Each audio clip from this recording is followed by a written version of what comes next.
So another way that we can understand this is that we start out with a random assignment that has a distance of n½ to the satisfying assignment, again assuming that assignment exists. So by distance I mean the number of variables that we need to flip. We can expect this to be about n½ as we just found out. Each time this algorithm here goes through the loop, there's two things that can happen.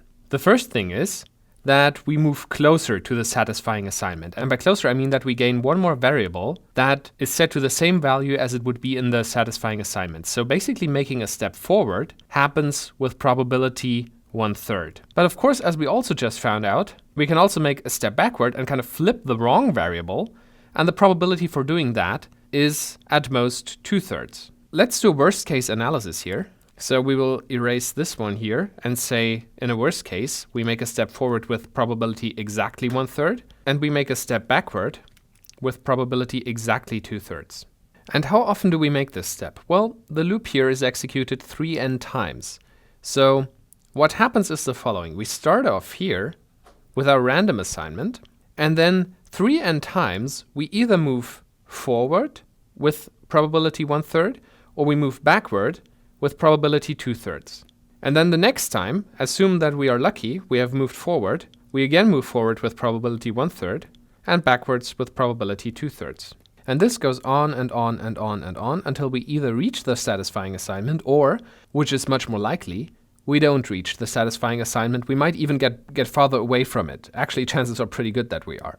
Now, the nasty thing here, of course, is that we move forward with a lower probability than moving backward. So the probability of coming from a random assignment to the satisfying assignment by running the algorithm once actually doesn't seem too good. And the exact probability analysis here is somewhat complicated, especially if you haven't had an intermediate course in statistics yet. But what we can try to do, even if the statistic analysis is maybe a bit complicated, is at least do a simulation. So I wrote a program to do a simulation for me.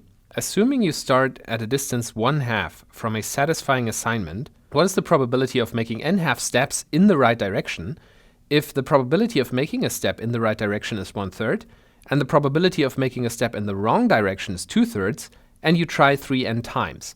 And I ran this for different values of n, and here's what I got. Now, of course, when you run such a simulation yourself, you might get a little bit different results, but you will be more or less in the same range, I hope. Here are the results that I got. For n equals 10, you end up at 2.8% probability of making n½ steps in the right direction. For n equals 20, it's 0.084%, and you can see that it rather quickly decreases. Now, my question to you here, does the probability decrease as a function of n again, logarithmically with n, linearly with n, or exponentially with n?